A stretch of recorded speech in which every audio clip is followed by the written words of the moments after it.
नमस्कार दोस्तों, उम्मीद करता हूँ आप सब लोग अच्छे हैं। एंड लास्ट एपिसोड में हम लोगों ने देखा था कि कैसे हम कार्टेशियन कोऑर्डिनेट सिस्टम में अगर कोई वेक्टर दे रखा है तो उसको हम लोग किस तरह से उसको सिलेंड्रिकल कोऑर्डिनेट सिस्टम में कन्वर्ट करेंगे। आज का जो लेक्चर है इसमें हम थोड़ा रिवर्स वे में करेंगे। मतलब आपको जो वेक्टर दे रखा होगा वो सिलेंड्रिकल कोऑर्डिनेट सिस्टम में दे रखा होगा और आपको उस वेक्टर को कार्टेशियन में कन्वर्ट करना है। ठीक है, तो चलिए जरा देखते हैं cylindrical to Cartesian, vector conversion from cylindrical to Cartesian. ये हमारा टाइटल है, वेक्टर कन्वर्जन। तो वेक्टर कन्वर्जन ही चल रहा था। तो लास्ट एपिसोड में हमने कार्टेशियन टू सिलेंड्रिकल देखा था। अब हम क्या करेंगे, सिलेंड्रिकल टू कार्टेशियन।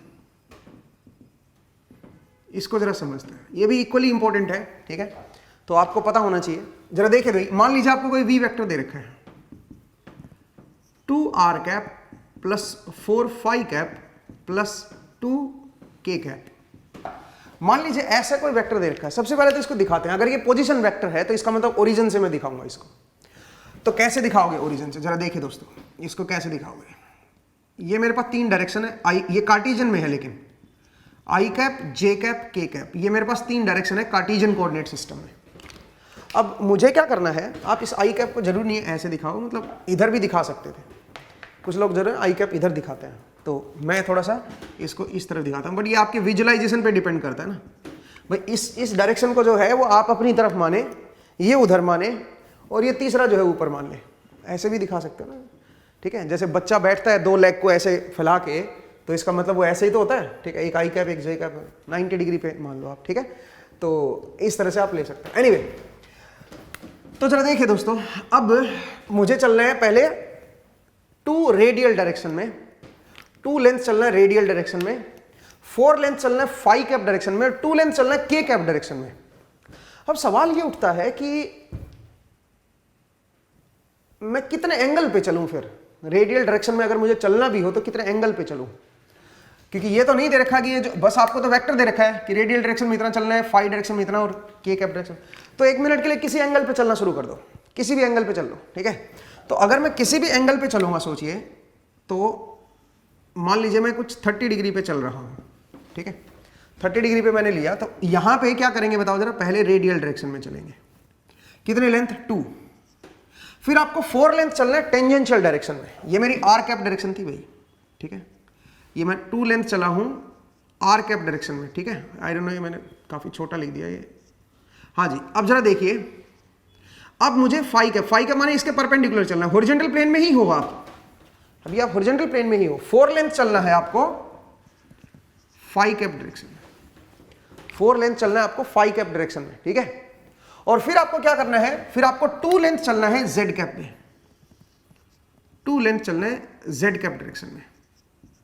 तो अल्टीमेटली आप यहां पे पहुंच जाओगे और ये जो है ये मेरा क्या बनेगा दोस्तों, ये बनेगा मेरा वेक्टर, पोजीशन वेक्टर v। ठीक है, आई होप आपको समझ आया ये कि कैसे आपको लेके चलना है। ठीक है, तो इस तरह से आप जो है दिखा सकते हो इस पोजीशन वेक्टर को। तो पहले तो इसका मतलब समझो कि ये क्या रिप्रेजेंट कर रहा है। इसमें 3 डायरेक्शन चलनी है। अगर आप मैं विजुअलाइज करके दिखाऊं आपको, तो विजुअलाइजेशन बहुत आसान है। चलो एंगल दे दिया 30 डिग्री, तो आप 30 डिग्री पे रेडियल डायरेक्शन में चलो 2 लेंथ, फिर 5 इसका टेंजेंशियल है, इधर है 5 डायरेक्शन, आर के हमेशा 90 डिग्री पे है ना, 5 तो टेंजेंशियल घुमाता है ना उसको। तो पहले आप 2 लेंथ चले, फिर 4 लेंथ चलो टेंजेंशियल डायरेक्शन इस तरफ, और फिर आप हाइट उठाओ 2 हाइट। ठीक है, तो अल्टीमेटली आप यहां पे पहुंच गए। तो ओरिजिन से ये जो डायरेक्शन आएगी, ये जो वेक्टर बनेगा वी वेक्टर, ये उसी को रिप्रेजेंट कर रहा होगा। तो पहले तो आपको ये समझना है कि कैसे आपको चलना है। ठीक है, कैसे मूवमेंट है। इसी चीज को अगर मैं टॉप व्यू से दिखाऊं, तो टॉप व्यू से भी आप देख सकते हो, थोड़ा सा विजुअलाइजेशन आपका बढ़ जाएगा। ठीक है, अगर मैं टॉप व्यू दिखाऊं तो टॉप व्यू मेरे पास कुछ इस तरह की है। ठीक है, तो अब आप जरा देखिए, सेम वेक्टर को दिखाना है, 30 डिग्री पे दिखा रहा हूं मान लीजिए। तो पहले आप रेडियल, ये मेरी रेडियल डायरेक्शन है 30 डिग्री पे। ठीक है, ये मेरी रेडियल डायरेक्शन है भाई। तो आप इस रेडियल डायरेक्शन में कितना चलोगे बताओ जरा। 2 लेंथ, तो मैंने 2 रेडियस का ही सर्कल लगाया है, तो आप यहां तक आ गए हो। ठीक है भाई, ये मेरा 2 हो गया। अब 5 डायरेक्शन इसके टेंजेंशियल है, ये जो डायरेक्शन है ये मेरी 5 डायरेक्शन है। तो इस डायरेक्शन में आप चलोगे, कितनी लेंथ बताओ, ये 5 कैप डायरेक्शन है, कितनी लेंथ चलोगे 4 लेंथ। तो चलो 4 यहां पे आ गए आप, उसके बाद क्या करोगे, उसके बाद आप ऊपर की तरफ उठोगे, अब आपकी तरफ है, के कैप जो है ना वो आपकी तरफ है, अब आपको अपनी तरफ उठना है टू लेंथ, तो आप यहां पे पहुंच जाओगे दोस्तों, ठीक है, इस पॉइंट पे पहुंच जाओगे और यहां से यहां तक का जो वेक्टर बनेगा वो वी वेक्टर होगा, ठीक है। अब आप बोलोगे सर ये 30 डिग्री पे क्यों बनाया, अगर 60 डिग्री पे बनाते तो अलग पॉइंट अलग वेक्टर बनता, फिर बिल्कुल सही बात है, अगर 60 डिग्री पे दिखाते तो अलग वेक्टर बनता, क्योंकि फिर ये रेडियल जो है टू लेंथ जो है वो मेरी इधर हो जाती, ठीक है, ये मेरी रेडियल डायरेक्शन आती भाई। अगर आप 60 डिग्री पे इसको बनाते हैं, अगर 60 डिग्री पे ये वेक्टर को दिखाता तो ये मेरी टू लेंथ आएगी रेडियल डायरेक्शन में, फिर फाई डायरेक्शन मेरी इधर हो जाएगी, ठीक है, 4 लेंथ में फाई कैप की तरफ चलूंगा टेंजेंशियल, और फिर आपकी टू लेंथ आपको क्या चलना है, जेड में चलना है, टू लेंथ यहां पे बाहर की तरफ आओगे, तो अब ये जो मेरा वेक्टर है वो इस तरफ आ जाएगा, पहले जो था वो इस तरफ था, तो इसका मतलब डिपेंडिंग ऑन आपका फाई क्या ले रहे हो आप, उसके हिसाब से ये वेक्टर ड्रॉ होगा, वेक्टर सेम ही है, बट आप जरा देखो ये अपना दिशा बदल रहा है अपनी, डिपेंडिंग ऑन फाई किधर ले रहे हो आप, ठीक है, तो फाई बड़ा इंपॉर्टेंट है भाई, ठीक है, फाई बड़ा इंपॉर्टेंट है, उम्मीद है आपको ये समझ आया।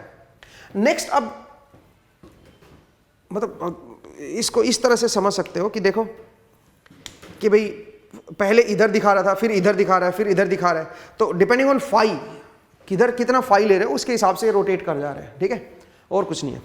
चलिए भी आगे चलते हैं नेक्स्ट। अब इसी को अगर मान लीजिए मुझे कन्वर्ट करना है किसमें, कार्टेशियन में, ठीक है, इसी को अगर मुझे कार्टेशियन में कन्वर्ट करना है तो कैसे कन्वर्ट करेंगे, तो पहले तो हमने ये देखा कि ये क्या रिप्रेजेंट कर रहा है वेक्टर, अब इसको कार्टेशियन में लेके आते हैं।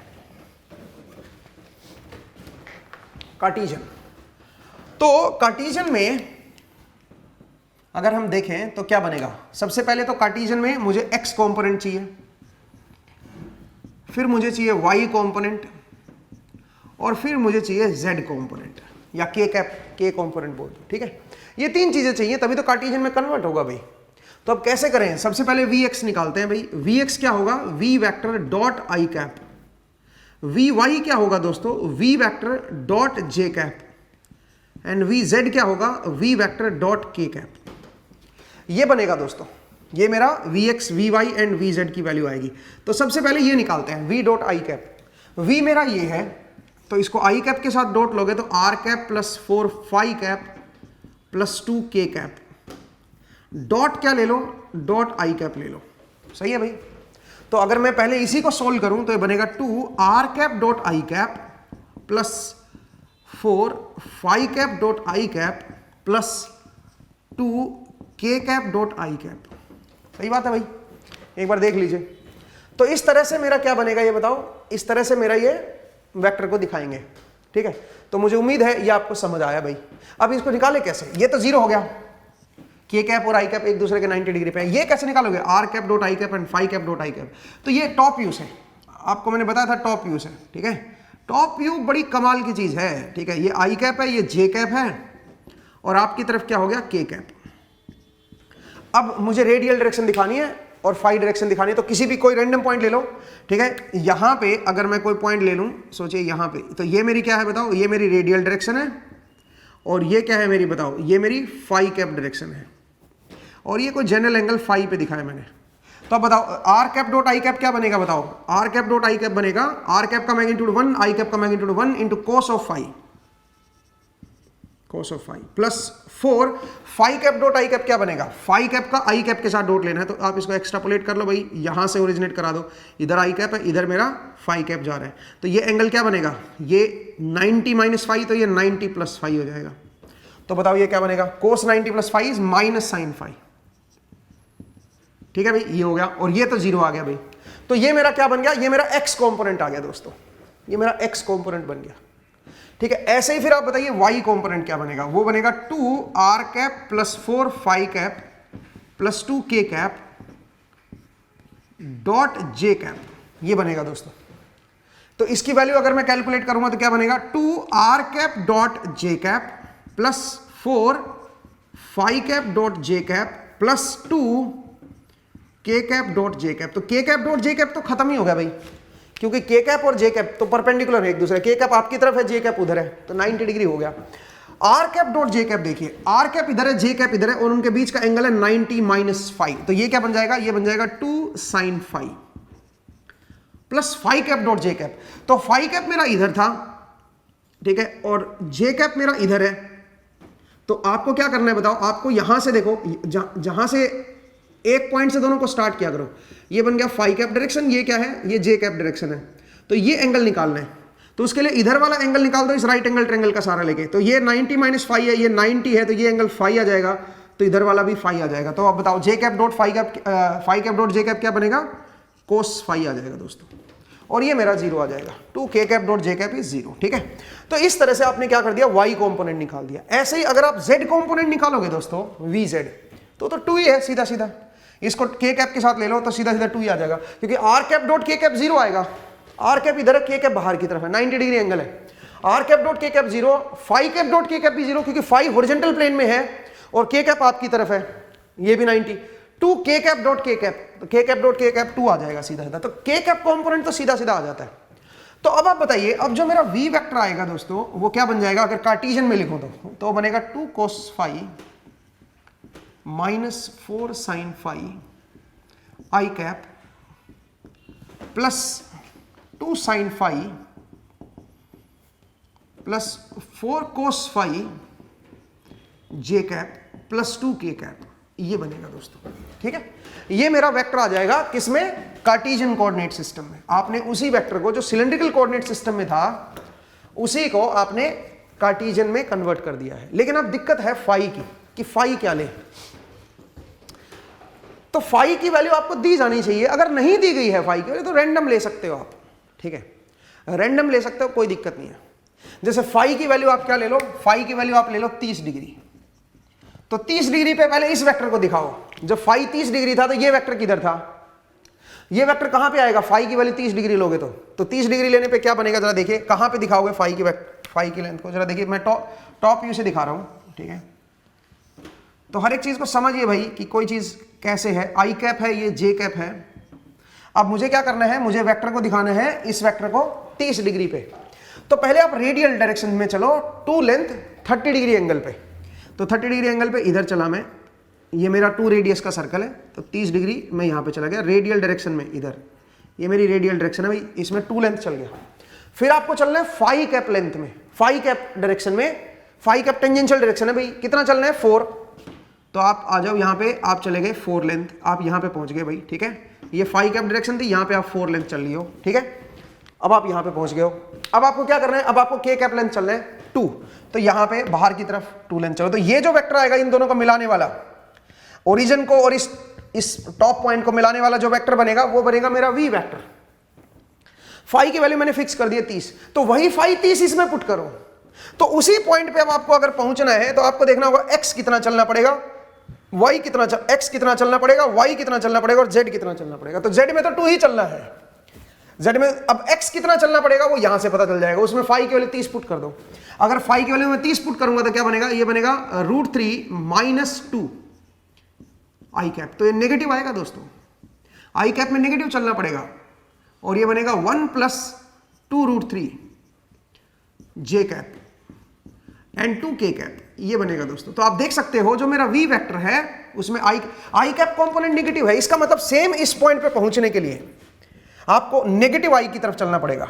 आप देख सकते हो आई पॉजिटिव इधर है, नेगेटिव आई, और फिर y की तरफ चलना पड़ेगा और फिर z की तरफ आना पड़ेगा, तभी आप उसी पॉइंट पे पहुंचोगे। तो पॉइंट को समझिए, फाई देने से क्या क्यों जरूरी है, फाई देने से आप ये बता, फाई के लिए 60 भी ले सकते थे आप, फाई के लिए 60 लोगे तो ये वेक्टर की डायरेक्शन थोड़ी सी बदल जाएगी, तो इसकी भी तो बदल जाएगी ना।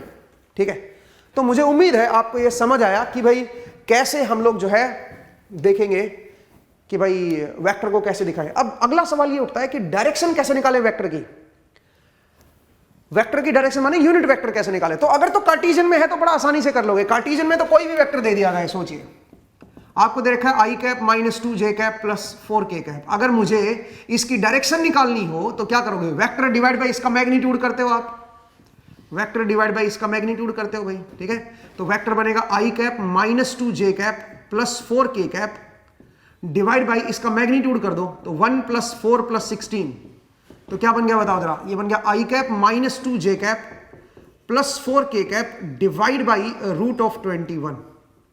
ठीक है भाई, ये आ जाएगा मेरे पास, यूनिट वेक्टर आ जाएगा। ठीक है, तो आसान कहानी है भाई, सिंपल। लेकिन वही चीज अगर वेक्टर सिलेंड्रिकल में दे रखा होता तो फिर डायरेक्शन कैसे दिखाते हैं, सिलेंड्रिकल कोऑर्डिनेट सिस्टम में अगर डायरेक्शन वेक्टर दे रखा होता तो फिर कैसे दिखाते हैं? तो देखो यूनिट वेक्टर का मतलब तो वही बनता है कि भाई वेक्टर डिवाइड बाय उसका मैग्नीट्यूड, इसमें से मैग्नीट्यूड हटा दो। और मैग्नीट्यूड कैसे निकालोगे दोस्तों? मैग्नीट्यूड कैसे निकालोगे? मैग्नीट्यूड में तो देखो ये लेंथ पता है, ये लेंथ पता है, और बाहर की तरफ जो आए वो लेंथ भी पता है, तो तीनों परपेंडिकुलर लेंथ पता तो है आपको। तो इसका स्क्वायर प्लस इसका स्क्वायर प्लस इसका स्क्वायर का रूट ले लो, ठीक है? इसका स्क्वायर प्लस इसका स्क्वायर प्लस इसका स्क्वायर का रूट ले लो, वही मेरी क्या आ जाएगी? लेंथ आ जाएगी यहां से और यहां तक की, ठीक है?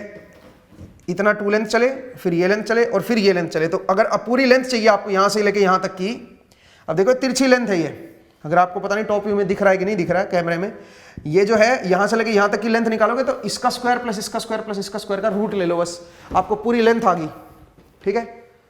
और पूरी लेंथ आ गई तो डिवाइड बाय इसका मैग्नीट्यूड कर दो, आपके पास क्या आ जाएगा? डायरेक्शन भी आ जाएगी। But the problem is direction इसकी जो है वो फाई पे डिपेंड करेगी दोस्तों, इसकी डायरेक्शन फाई पे, क्योंकि आप फाई बदलोगे तो वी वेक्टर बदल जाता ना। अभी देखो हमने क्या किया, हम वी वेक्टर को कहां पे दिखा रहे हैं बताओ? रेडियल चले, फिर इधर चले, फिर इधर चले, तो ये मेरा वी वेक्टर है। बट फाई बदलने से ये वी वेक्टर भी बदल रहा है, इसकी पोजीशन बदल रही है। तो इसका मतलब फाई बड़ा इंपॉर्टेंट होता है। आप इस यहां से डायरेक्शन को देखने के लिए फाई देना पड़ेगा आपको कि फाई क्या आएगा, तभी आप इसकी डायरेक्शन को प्रॉपर्ली बता पाओगे, नहीं तो पता नहीं है ना। बिना फाई के कहीं से भी हो सकता है, यहां पे भी हो सकता है ये वेक्टर, यहां से अगर 60 डिग्री ले लोगे फाई तो इधर आ जाएगा, ठीक है? तो आप खुद सोचो ना भाई, इस वेक्टर को कार्टेशियन में कन्वर्ट करेंगे तो ये आएगा, और इसकी अगर मैं डायरेक्शन देखना चाहूं तो इसकी डायरेक्शन फाई डिपेंडेंट है, तो इसकी डायरेक्शन भी तो फाई डिपेंडेंट आएगी। आप ये नहीं कह सकते हो कि v की जो डायरेक्शन आएगी दोस्तों दैट विल बी, अगर सिलेंड्रिकल में दे रखा है तो 2r cap plus 4 phi cap plus 2k cap divide by इसका मैग्नीट्यूड 4 प्लस 16 प्लस 4। आप ये नहीं कह सकते हो, दिस इज रॉन्ग। ये इसकी डायरेक्शन नहीं है भाई, इसकी डायरेक्शन सिलेंड्रिकल से कभी डायरेक्शन नहीं निकालते, ठीक है? सिलेंड्रिकल में डायरेक्शन फाई डिपेंडेंट होती है। आप बोलोगे सर ऐसा क्यों? चलो एक काम करते हैं, इसको जो है हम कन्वर्ट कर लेते हैं कार्टेशियन में। कार्टेशियन में ये बनेगा, और फाई हमें पता नहीं है तो आप ये वैल्यू नहीं निकाल सकते हो, ठीक है? फाई तो हमें पता नहीं है भाई, तो ये वैल्यू तो नहीं निकलेगी। अब एक काम करना है, मुझे क्या करना है, इसकी डायरेक्शन निकालनी है। तो डायरेक्शन कैसे निकालोगे?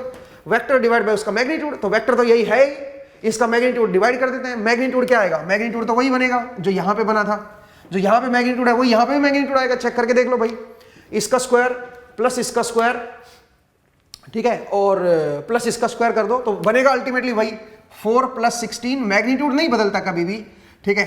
डायरेक्शन चाहे कुछ भी ले लो, मैग्नीट्यूड जो इस यहां से निकाला था वही मैग्नीट्यूड यहां पे भी आएगा। मैग्नीट्यूड सेम रहेगा दोस्तों। क्यों सेम रहेगा सोचिए, क्योंकि भाई पोजीशन तो वहीं के वही है ना। तो चाहे कार्टेशियन में इस वेक्टर को लिख दो, चाहे सिलेंड्रिकल में लिख दो, और चाहे कार्टेशियन में लिखो x चलो, y चलो, z चलो, चाहे आप सिलेंड्रिकल में चलो, भाई ये जो लेंथ आएगी ये तो उतनी आएगी, तो मैग्नीट्यूड वही रहेगा। तो यहां से जब आपने डायरेक्शन निकाली वी वेक्टर की डायरेक्शन निकाली, तो आप देखो बता ही नहीं सकते हो डायरेक्शन किस पे डिपेंड कर रही है? फाई पे, फाई पे डिपेंड कर रही है इस वेक्टर वी वेक्टर की डायरेक्शन। तो आप यहां से डायरेक्शन नहीं बोल सकते हो कि डायरेक्शन ये आएगी ना, दिस इज रॉन्ग। डायरेक्शन कभी भी आप जो है सिलेंड्रिकल से नहीं देख पाओगे, ठीक है? क्योंकि सिलेंड्रिकल में आपको जो है डायरेक्शन देखने के लिए फाई पता होना चाहिए, उससे फिर आप कार्टेशियन में कन्वर्ट करके तब आप डायरेक्शन निकालिए वेक्टर की। पॉइंट को समझो भाई, मैं क्या करने की कोशिश कर रहा हूं, ठीक है? बिकॉज बिना फाई के आप बता नहीं पाओगे इसकी डायरेक्शन। आप बोलोगे सर इस तरह से बता दो, तो ये गलत है, क्योंकि एक्चुअल में जब इससे आप डायरेक्शन निकाले तो ये आ रही है, और जब आप कार्टेशियन से डायरेक्शन निकाले तो ये आ रही है, और ये तो फाई पे डिपेंड कर रही है भाई। तो यहां पे हम फंस जाते हैं, ठीक है? तो इसलिए ये थोड़ा सा गौर फरमाइएगा कि डायरेक्शन जो है यहां से देखने को अवॉइड करना। यहां पे वेक्टर जरूर है हमारे पास स्फेरिकल सिलेंड्रिकल कोऑर्डिनेट सिस्टम में, बट आप जो है उसकी डायरेक्शन नहीं बता पाओ। मैग्नीट्यूड बता दोगे आप, मैग्नीट्यूड में कुछ है ही नहीं, मैग्नीट्यूड तो वही है, इसका स्क्वायर प्लस इसका स्क्वायर प्लस इसका स्क्वायर का रूट ले लो, ठीक है? तो मुझे उम्मीद है दोस्तों कि आपको ये पूरी कहानी समझ आई सिलेंड्रिकल कोऑर्डिनेट सिस्टम में। अब मैं एक और चीज बताना चाह रहा हूं आपको, मैं इसको रब कर रहा हूं भाई, ठीक है? अब सिलेंड्रिकल कोऑर्डिनेट सिस्टम में एक और इंटरेस्टिंग चीज मैं आपसे बताना चाह रहा हूं, और उसके बाद फिर हम सिलेंड्रिकल को क्लोज कर देंगे। हम अगले कोऑर्डिनेट सिस्टम की तरफ मूव करेंगे, that is spherical coordinate system, ठीक है? देखिए दोस्तों, अगर मैं कार्टेशियन कोऑर्डिनेट सिस्टम में हूं, अगर मैं कार्टेशियन कोऑर्डिनेट सिस्टम में हूं तो मेरे पास जो है वो 3 डायरेक्शंस है। चलो मैं इधर ले लेता हूं इस बार आई कैप को, तो आई कैप के साथ कंफ्यूज ना हो भाई, मैं कभी इस तरफ दिखा देता हूं कभी इस तरफ दिखा देता हूं। सुनिए, मुझे स्मॉल लेंथ चलना है डीएल, मुझे स्मॉल लेंथ चलना है डीएल जिसमें डायरेक्शन भी होनी चाहिए। देखो ना, मैंने वेक्टर बनाया इसको, इस डीएल में अपना मैग्नीट्यूड भी होगा और इसमें अपनी डायरेक्शन भी होगी, बट मुझे वो तीनों डायरेक्शन में चलना है। स्मॉल लेंथ, 3 डायरेक्शन है, तीनों में चलना है। मतलब मैं ओरिजिन से स्टार्ट कर रहा हूं और मुझे स्मॉल लेंथ चलना है डीएल सच दैट कि मैं तीनों डायरेक्शन में स्मॉल लेंथ कवर करूं। तो डीएल को क्या लिखोगे? अगर आप एक्स की तरफ चल रहे हो तो आपको लिखना पड़ेगा डीएक्स, तो आप लिखो डीएक्स आई कैप। फिर आप चलो वाई की तरफ, तो आपको बनेगा डी वाई जे कैप, और फिर आप चलो के कैप की तरफ, तो डी जेड के कैप। तो आप तीनों डायरेक्शन में 3 स्मॉल लेंथ चले, तो आपको जो डीएल बनेगा, आपने यहां से शुरू किया था और यहां पे पहुंचे हो, ये जो है ये मेरा क्या बन जाएगा? डीएल। ये ओरिजिन से लेके यहां तक की जो डिस्टेंस है, ठीक है। एक्स में चले हो डीएक्स, वाई में चले हो डीवाई और जेड में चले हो डीजेड। तो अल्टीमेटली आप ओरिजिन से स्टार्ट करके यहां पे ही तो पहुंचे ना। तो आपका जो वेक्टर बनेगा ये बनेगा डीएल वेक्टर, जिसको आप इस तरह से लिखोगे। मुझे उम्मीद है आपको समझ आया कि डीएल को कैसे हम लोग लिखेंगे, डीएल जो है वो क्या है, ठीक है। आप, आई होप आपको समझ आया।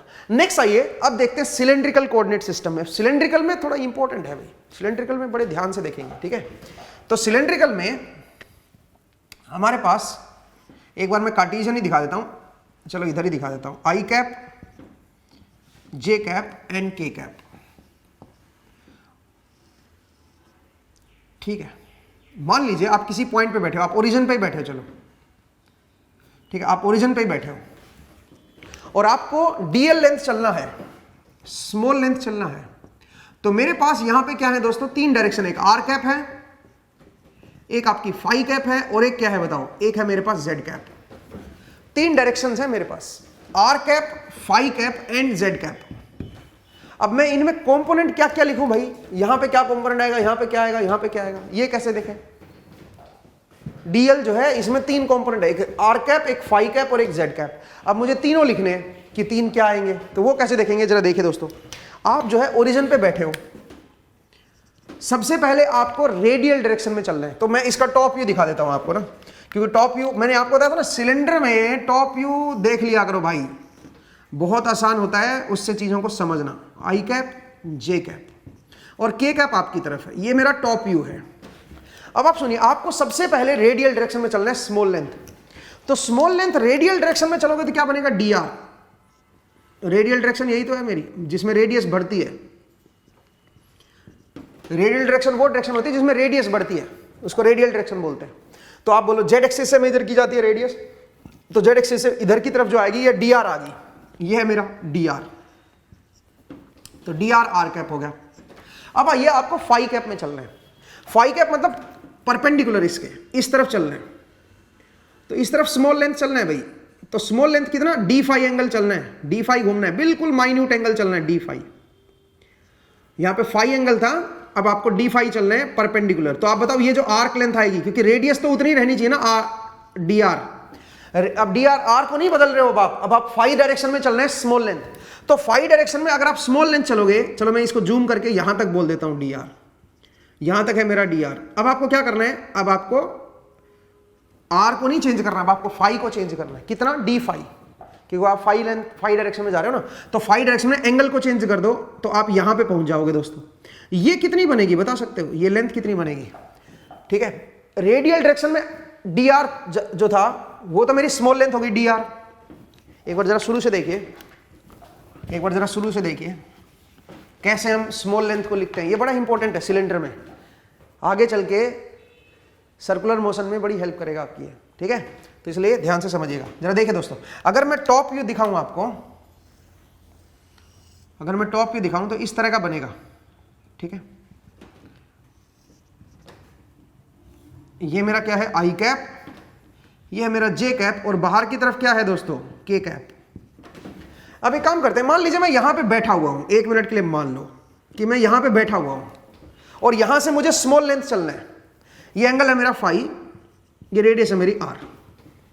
इस पोजीशन पे बैठा हूं मैं, ठीक है, और मुझे अब स्मॉल लेंथ चलना है डीएल। तो सबसे पहले मैं क्या करूंगा? सबसे पहले मैं रेडियल डायरेक्शन में चलूं। रेडियल डायरेक्शन वो डायरेक्शन होती है जहां जिसमें रेडियस बढ़ती है। ये मेरी रेडियल डायरेक्शन है, ये मेरी फाई डायरेक्शन है, और जेड डायरेक्शन किधर होगी? आपकी तरफ, ठीक है। तो सबसे पहले रेडियल डायरेक्शन में चलते हैं, dr। तो चलिए मैं यहां से यहां तक आ गया dr, तो रेडियल डायरेक्शन में चला dr। अब रेडियस क्या हो चुकी है आपकी? अब नई रेडियस बन चुकी है आपकी। कितनी रेडियस हो जाएगा? अब आप यहां पे पहुंच चुके हो भाई। अब आपकी नई रेडियस क्या हो चुकी है? अब आपकी जो नई रेडियस है वो है r प्लस dr। ये नई रेडियस हो चुकी है दोस्तों। अब आपको क्या करना है? अब आप इसको नई रेडियस पे स्मॉल एंगल मूव करो फाई की तरफ। तो फाई की तरफ मूव करोगे तो इसका मतलब एंगल चेंज करना पड़ेगा आपको, सही बात है, डी फाई एंगल चेंज करना पड़ेगा। तो अगर मैं डी फाई एंगल चेंज करूंगा तो इसका मतलब मैं इस रेडियस पे अब इधर सर्कल में घूमूंगा, ऐसे सर्कल में चलूंगा। अब मैं रेडियस मेरी बदल चुकी है, अब इस सर्कल पे चलूंगा, लेकिन कितना एंगल चलना है मुझे डी फाई एंगल चलना है। इसका मतलब यहां पे फाई एंगल था, उससे हल्का सा मैं आगे बढ़ जाऊंगा और यहां पे आ जाऊंगा दोस्तों। तो आप बताओ ये आर्क लेंथ कितना चला हूं मैं? अब देखो फाई डायरेक्शन में, टेंजेंशियल डायरेक्शन में चला हूं, यहां से यहां पे। मैं चाह रहा हूं कि थोड़ा सा जूम अगर हो जाए ना तो और अच्छा होगा, ठीक है। तो यहां से यहां पे चल रहे हो, तो आप बताओ ये जो लेंथ आएगी ये क्या बनेगी? ये बनेगी r plus D are. Arc length की बात हो रही है ना, डी फाई। जो भी रेडियस होती है उसको एंगल से मल्टीप्लाई करते हो, वही तो आर्क लेंथ होती है। किसी भी सर्कल में अगर आपको यहां से लेके यहां तक की आर्क लेंथ चाहिए तो क्या करोगे? जो इसकी रेडियस है और जो एंगल है रेडियन में मल्टीप्लाई कर दो। थीटा रेडियन में होना चाहिए भाई, ठीक है। तो ऐसे देखो, अब रेडियस है r प्लस डी आर और एंगल मेरा कितना मूव किया हूं मैं? बताओ, बिल्कुल माइन्यूट सा एंगल मूव किया हूं, डी फाई। तो आप बताओ ये क्या बनेगा? ये बनेगा r D phi plus D R D phi. और डी आर डी फाई में दोनों स्मॉल लेंथ है, देखो डी आर और ये डी फाई। तो ये इसके कंपैरिजन में बहुत छोटी होती है दोस्तों, डी आर डी फाई। तो मैं इसको नेग्लेक्ट कर सकता हूं आर डी फाई के कंपैरिजन में। तो क्या बनेगा दोस्तों? ये बनेगा आर डी फाई। जो फाई कैप डायरेक्शन बनेगी वो बनेगी आर डी फाई, ठीक है भाई। फाई कैप डायरेक्शन में जो आएगी वो बनेगी आर डी फाई। मुझे उम्मीद है समझ आया आपको, ठीक है। नेक्स्ट आइए अब जेड। जेड मतलब बाहर की तरफ।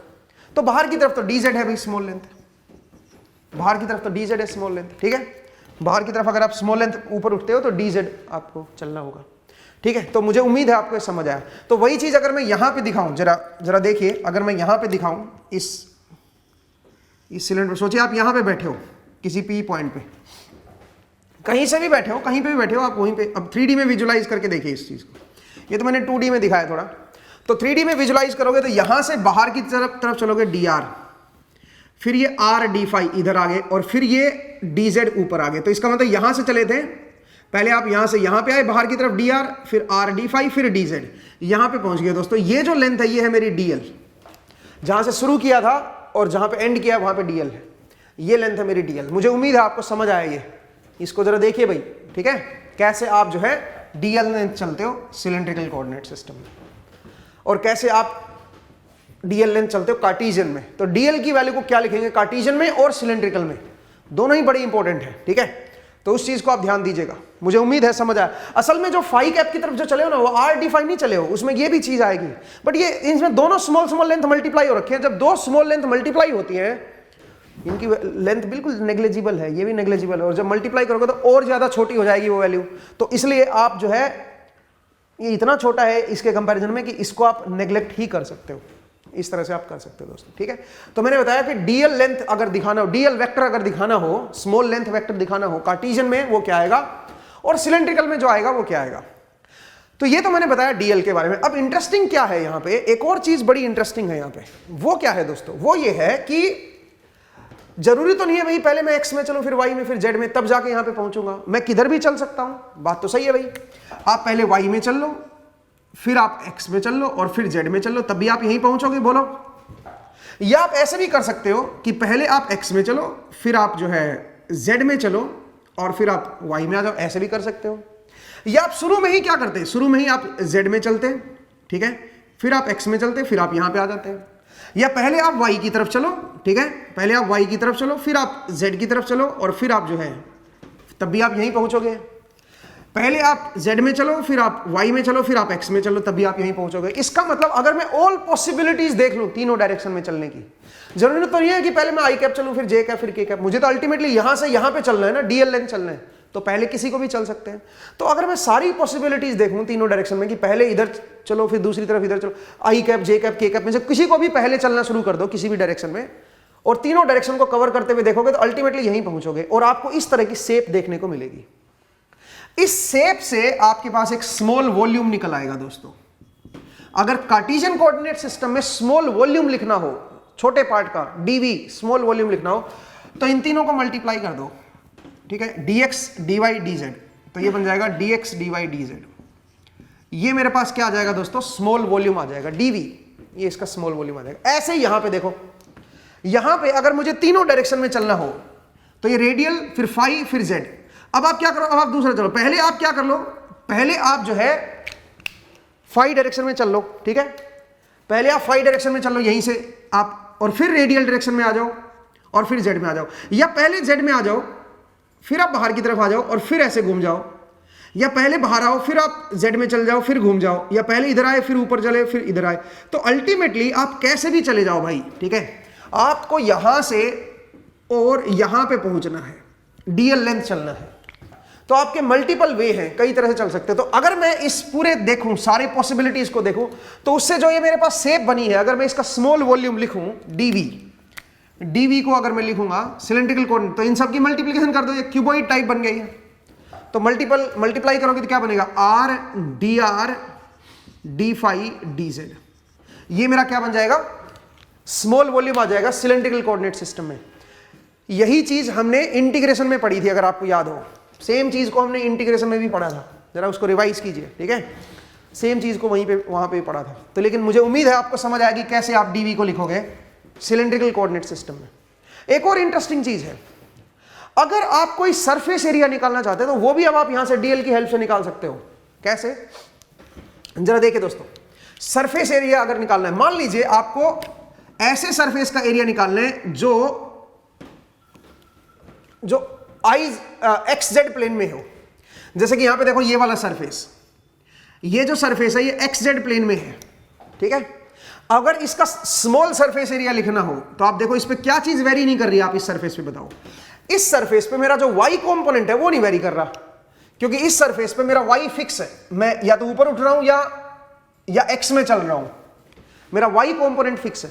तो इसका मतलब, इसका अगर स्मॉल सरफेस एरिया लिखोगे तो y को मत लिखो बस, क्योंकि y तो चेंज हो ही नहीं रहा, आपका x चेंज हो रहा है और z चेंज हो रहा है, तो क्या लिखोगे, dx dz, ये इसका सरफेस एरिया आ जाएगा। ऐसे ही अगर मैं ऊपर वाले सरफेस की बात करूं और मैं पूछूं बताओ भाई ऊपर वाले सरफेस का क्या एरिया आएगा, तो ऊपर वाले सरफेस में देखो, इसमें क्या चीज कांस्टेंट है वो देख लो। इस सरफेस पे क्या चीज कांस्टेंट है, इस सरफेस में z कांस्टेंट है, हाइट नहीं चेंज हो रही ऊपर वाले सरफेस पे। आप सोचिए ना, ये ऐसा क्यूबॉइड है, ये ऊपर वाले सरफेस पे हाइट नहीं चेंज हो रही, ठीक है, इस पे हाइट नहीं चेंज हो रही।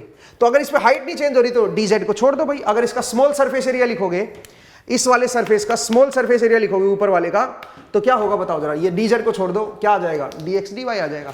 ऐसे ही अगर मैं सामने वाले सरफेस का पूछूं तो सामने वाले सरफेस में देखो y चेंज हो रहा है, z चेंज हो रहा है, x नहीं चेंज हो रहा है, इधर इस सरफेस पे x नहीं चेंज हो रहा है। तो इसका अगर मैं स्मॉल सरफेस निकालूं, इसका बिल्कुल माइन्यूट टीनी मिनी पार्ट का अगर मैं सरफेस एरिया निकालूं, तो इसमें क्योंकि x नहीं चेंज हो रहा है तो इसको छोड़ दो और dy dz कर दो, तो इस सरफेस पे स्मॉल सरफेस जो एरिया आएगा वो dx dy dz आ जाएगा। आई होप आपको समझ आया।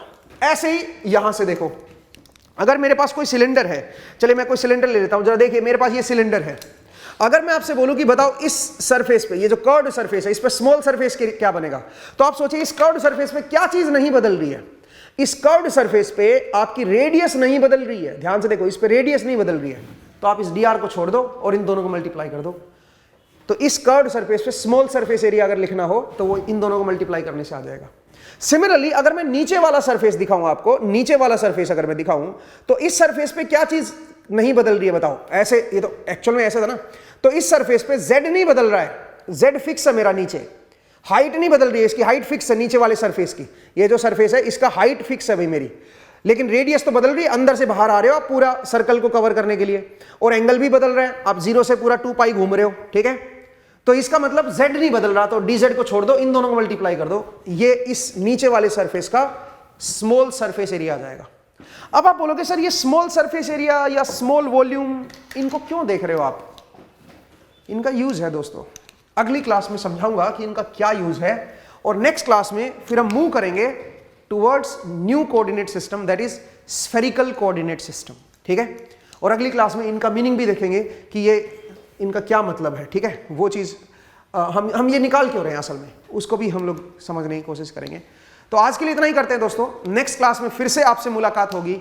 अपना ख्याल रखिए, पढ़ते रहिए, मुस्कुराते रहिए, नेक्स्ट टाइम मिलेंगे। Thank you.